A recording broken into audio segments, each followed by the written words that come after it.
Atwemango be ja north mensi mu ne we baby ye ginan eya atease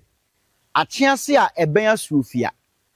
omanfo ewo kroyi mu adi yaw bebre amomo de ho asem abeto opem so TV anim omo haw no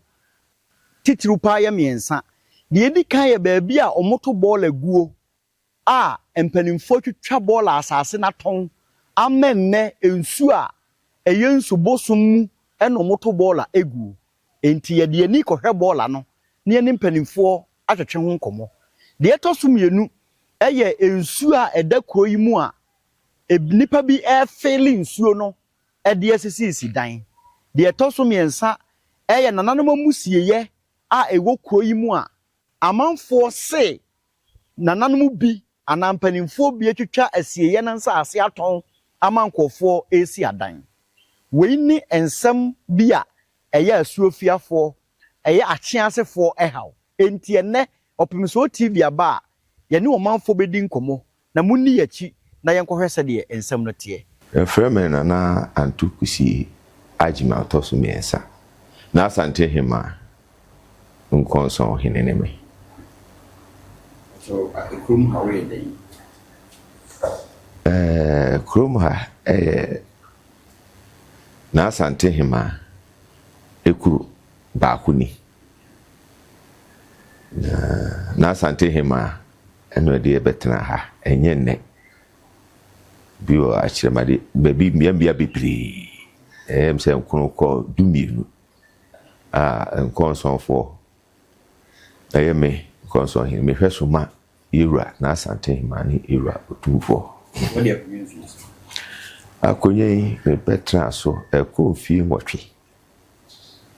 fi nwotwe no na nsem bibiri na asante hima ji metumu ene sei ochina sei ti ekọ yewura na asante hima ni na me nim ni akonwa no kodi baabi na nye wom na esi wom di akonwa no abrepofo bi omso me kuruwafo ekọ nafo na asante hima enkonso de asonafo na no yewura kura chiechire mu yewura otumfo bomuma no ekọ wie no ene ekọ ade bechi na foforo asaba na asante hima ejina aso enkonso hene we ene ade ase na obenya kunya no edi sa odama omanfo bibiri de ko adu omona na se esiye da hei mo twafa baabi ato ho na esi aborosan afi modi se na ye business mo kra ifunfura container wabisi mo di 70 million afi sanitation site ya ye hwe ni TV su ahonso mo na maton ama nkofo bia omu si adan ho abra se ye ho ni gubola ho na ese ye janan onne adenti na wo yesa asemi de mestre so ebinum na aye na me na asante hima onso hene de me nyesa mistake ni bi krada me nim ho hwehwehwehwe na me bai enam se manso ane wo ahemfi a omo ni nkofo bi ni etwe no ne etese nkofo bi eguso a omo yede omo ton hansase ene bebre me won krata bebre ebetime di adanse na ni nyina no na me bompa ese menya me wura anim otumfo anim na ka me de ni nyina ayede akogu nanim wono awahwe nipa bonfo bi nsem omudi wo achiasi kuroduam ha afa budu woni akwa me de akwa bi ya manfo kana ile kore wo ho sa mahunu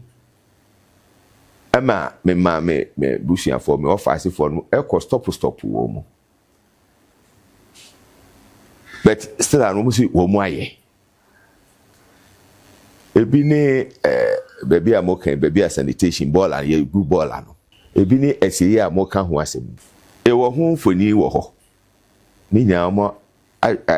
they say o mo twitwa egu ho ni nya egu ho se ni nya me wura animu a na me etu nani na me de ache no onu an ani ye tu ho na mo pa me guso a me tu ho na mo se me wura me wura ho ma bona mane say as no ma hini no kwesa no ebinim fa ho ne meka se meka kora no a ebi wo fikesi mo nipa bi na obi a wona na se be wo hwe na asante ma ajapade kese so sei ma no wo hu se enyoma bi sei koso anamon a watu pa no enesen se ospopo wo mo na adwuma no so se wo maye yesiye na yesi abrosan ye wi ene de ekoso edi na wo yo madam wasi ebini na omu sisi adam bi ton yakọ mira ho na afi ko bi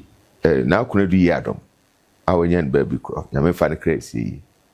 yakobo na mane ye frefre omu a omu yesa ne kantem gu bi so na me ka sense biblo ha di se mira ho na mabodi a de mintimi modi omo no omo yesa aso ma form cartel bia omu kutia sade no amaso ewo na mira ho na akuna du yi adom toso miensa se bebre yakun bia mako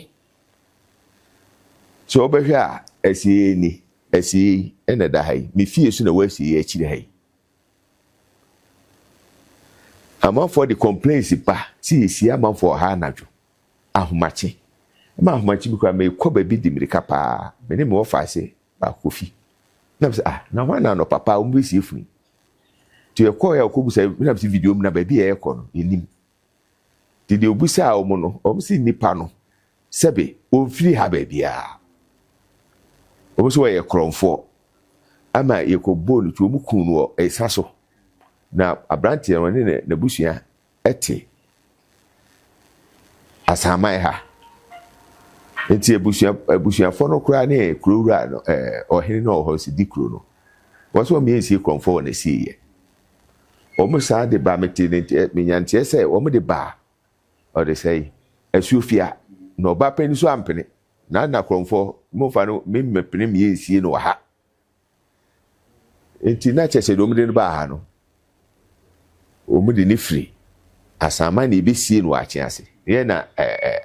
akromfo say we sie so na wadama amanye kwanso inipa sie ye kwa ye boko depi so be sie ni papa ye wa amanye ye na sie why the share see so man asante man yo meka say ye ne a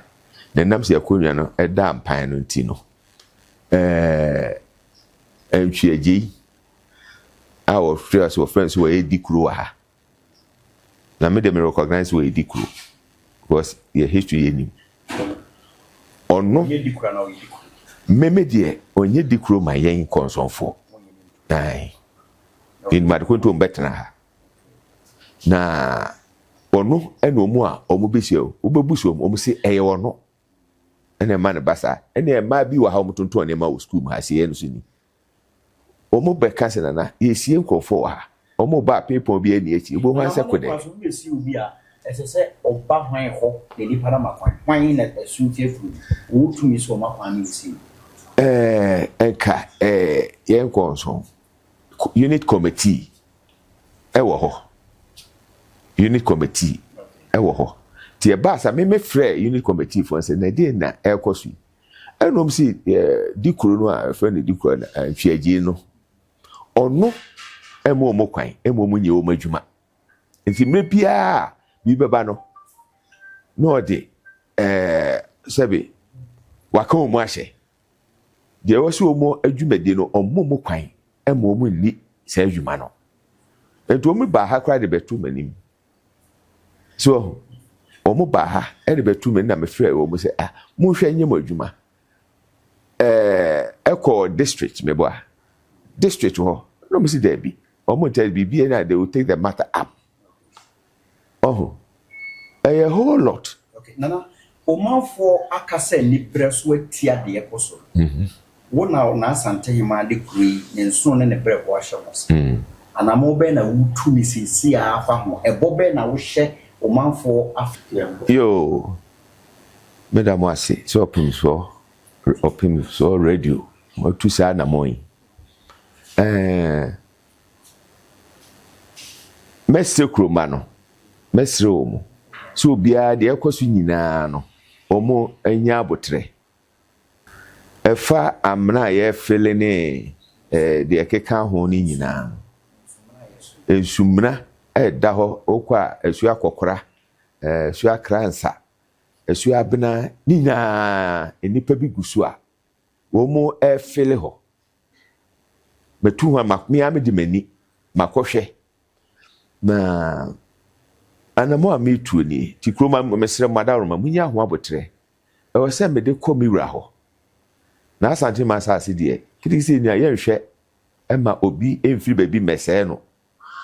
mema ba di enya me anim ni o hye nanan mo bo mema na asante hema na asase ho entochima ene abebomidi ebi sida timese kroma no mekobo miwra amane a na ebedu miwra otufo so ho na me de ato nanim se sei ene nipa bi nipa bonfo bi omu edi yekuri sebe ebe ya ehin fa nkro ni enko bola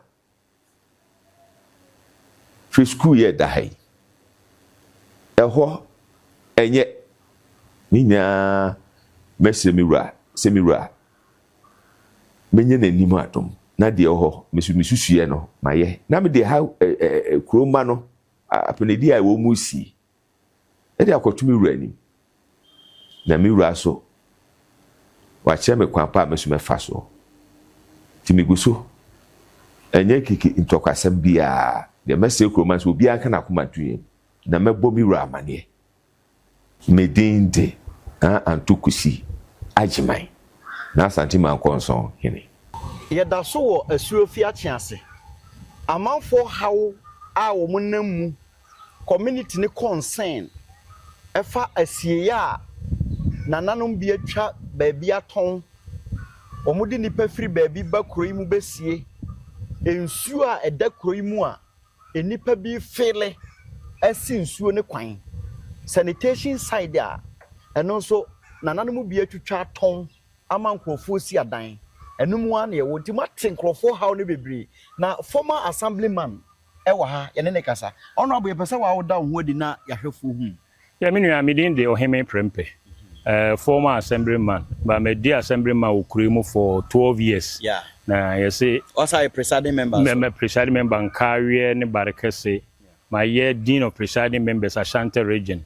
national so na me committee member for Nalag nti adwuma no de ye bia na duru ba bia na asese enso jam obi eba na obeto aso from ha for sempanimfo amowa ha ase mato niam ajeje mu a ekuremu nsase ba bia da asese nke bo nkofo no na mo twadi aha so anwea gu ha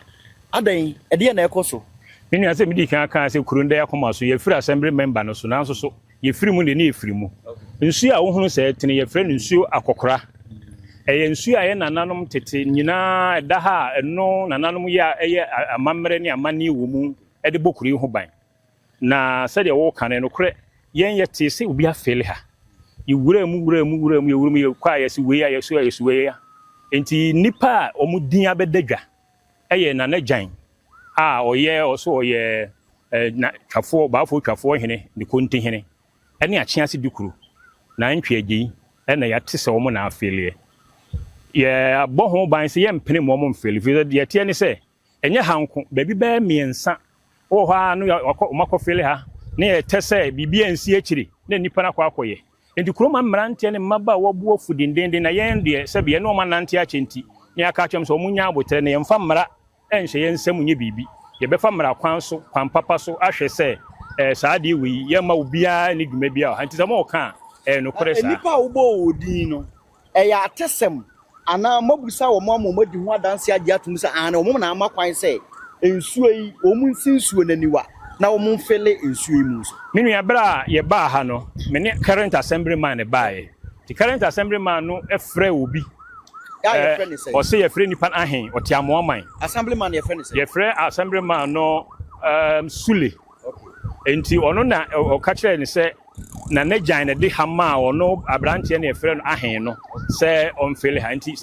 ye confirmed say na ne gyan no edin no edi pie ofele ha be si dan na so ofele ha be de di kan o ka san ko ofele ano de container be si aba se si tenye sa de tie enti na ne gyan no de current assembly man free ni pa oli na ti begu ha fele ye no ma ne confirm ye bela na me ni gina ho se on na de ha ma no se on fele o ka so ofele kakra bi no de container be si aba anye sa na tie o mo sha ase ya no mo sha ase oni be ba so ma fele nsuo ni nyina na che se nsuo nya ba bi mfa sabi nsuo soso de ho bia no mankwa apart from nkwa so ema no ye nananom de ogidie se tumi wo nsuom tie ntena ho ema mabuna sabi o masisi so no ne ma bia ese nka nsuo ye de boa wo mo no obi aba obi no no ye fununti waba be fele na wa ye ntie de ya ka che mabunu so mo nkontoko mo nya botere ba de beyi honorable why assembly ma wo kurimu ache ise wo ye formal more time no na asiye ho no sa ase mutwitwa ton ye na na amafo blemu mo papa de tie ne se asiye ho ankasa memi nananom ene tie se asiye no 1953 ene omote na omote ne kese enti odi kura no wo ho ansa na we ba no ono no kwati bi mene ne kan ho asem a na won se ye o ba bi a sebe we assembly ma otumi kopem amaka ena de otisu na nantwaje ya so akoti bi a eno ne kwara mu si aborosan nanka asiye na ne romanfo asore dan no ene fense edi hie ekwan kekere na twam ba yeso mayi kwan na beto asiye ni mu no ma ti 1 2 3 4 plus ene o ma tonton ba ne nyina mu no sabe o kasa bi se oba okwa aware a onche no utuba nhye wonua ebra yewura opemso last year obua nkonson asem a na kire se odi o kire se santehima na santehima ensa asene ha no omo pre afiri so no nyina no omo pre bebrebe esiye ne yakoti bi aton ball ne yakoton nsuo ho ne yaton se odidi no wagya ho akọ nti eno na de saade wi aba meme time no wo ya mempene bo ball na ye kan ye ko omenua be hunu me na medwi ho nyina me ambotom skam de dwi ho nyina ma o man no eno me monyem o man ne share me ndam pese me da o mase me firi ho no a nche ena sa proto akese mienu nipa bitwa ya otoye manfo blemu assembly amanfo blemu nananom wo ya former assemblyman de na obeka kira amanfo se de ekoso no wonim ho hwe ana se bia no menu ya me de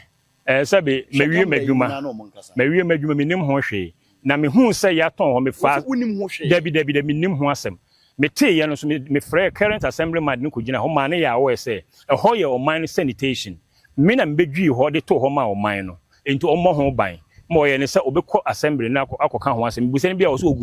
oguso no nyina so no ya to wo mienu afa plot mienu ho a che se mi hu ne yekosi enti medie meka esi me bu se minim ho asem bia medie ne se meka mabunu no ho ni ahwe se ye be bo saa ne ma no ba ye ma nipa no ense ye japade ayewo sabo udi na da wo midin ede Isaac Oheme Prempe former assembly member for Achiase electoral area tene se mi bedi assembly man no na saa dan ne si wo ne si ho na ha nyina ball egu ha nyina nto man no ehia bia no moka ball ho asense ball na eku wo mododo timi tuana mo na me ne me committee for ka bom ne bi pia ball na kakra ne de container be si ho enti me di 12 years am ka se me nko bi na me yense o man na hye manimonyam ti saa de a me nso so me bibi e be hye manimonyam me anam ko han machine me dwi me ne Achiase dikuru na nantweje nyina na egina ha na me dwi ni nyina kosi ase o na ase ho na ball ne gu sese no nsuo bi da ho edini ye ma ball na men ho ball na be di anim ha ya na se plot mu ni ya tie ha na ball no na ase ho no so nsuo enti me dwi ye wie ye na na so wo kwa abo won de wantumi a mabim bia na onya hoho eni nansa na me hu se ya te ha plot ti me frɛ assembly ma waba e be kire ne ha ma me ma ne ya wo se ha e yo man sanitation o so bi tu ho anamo. Fortunately, minya brantie no beto plot yi number. Plot yi di kan me nsa kire so minya ne number. Ena me frɛ no. Na me ka chen se hodie mempene do minya assembly ma ba mempene. Me ukuruba. Ho ye sanitation area ye nananom ati free tete ho no makɔ ball a. Ana o ka chen so wo no de oto firi na ntwaji ho. Ono ka chen so oto firi na ntwaji ho. Na o ka se kura no na ntwaji akɔbaafo hwafo hene ho. Akɔgye paper amana o ye lease. Enam se minim lease ho ase nimo ye lease kopem sabi nyankopon ani kura no a aha ye sanitation area ye mpene ena eja eno twentwene ho de to na yi de tosum yenu die mehu si atɔn no kora ne nyame anim ni menim nipa kora ɔtɔɔyɛ ba de di nkan a obi aka akyɛ me sɛ na nantwie na atɔn no de na kyɛ sɛ nyɛ denala de to so mienu no so ne nsa wo bi na baabi a bɔɔla ne gu ne no kora ne kwasɛ mmea kora me duru ha na ho yera me sɛ wo yɛ nsuo yɛfrɛ nsuo no akokodu suo edi sɛ nsuo no sɛbe obiara ne nsuo ho mfa so nti bɔɔla ne bɛn hɔ no mesuro makuro no kyɛ sɛ nka bɔɔla no ɛbɛn ne mu saa but container no ɛnam sɛ yɛnya baabi mfansi nti hɔ na ɔde akosi driver nda bi ɔcomplain ɔso ɔba ko nya baabi na ho nti na yɛ sɛ bɔɔla no ɔmanfoɔ complain ɛna wogya assembly man die na yagye yɛ bɔɔla ne ade but sɛbe assembly man no ntumi ntena so wonna nkwa nyinaa nti na deɛ wɔ mu wɔ bɔɔla no ɛno no ɛto mekyia ahwɛfoɔ ne atiefoɔ nyinaa mede ne Solomon Entry aka awo me ne committee chairman o Achase the tra area na yeto abama ya bai na efi baabi afense wo ne badan ho nyinaa ha ne yeto ball agusese o ma pia free fence wo na anima ba nsu eda se ne se yeto ball ne gum anti car no kra be fa dustbin na wonya kwan fa o ma twitwa ansase ni nyinaa ton fence wo na wo sei no enso wo ma twa wo ni nyinaa ton sei ball ha baabi a na ejina nyinaa sisura nyinaa o ma ton ama ball no na wo soro sise ball na ba ase ha nyina o ma twintwa to nso so wo dan ho o free he ya me ba ball yi wo ya o tra ko ya e fa kire nyina yi nsu se pia ball na ba nsu nim ho soro ha yo senke de ball ani gu ni se ya ton plot no e de atoto fence wa fa e ho nyina ya fami akosua men meti Achase ya me slama mpanyin fa so ya de ha ya pa se ba bi egu ball no enkrofo aton say ya wan le toye say wan le toye e de yenim nipa kura oton saasas no enti ya selma mpanyimfo mumu ayen na se nsuom na yegu ball na na akukodu dusu ho enti mpanyimfo ya selma mumu ayen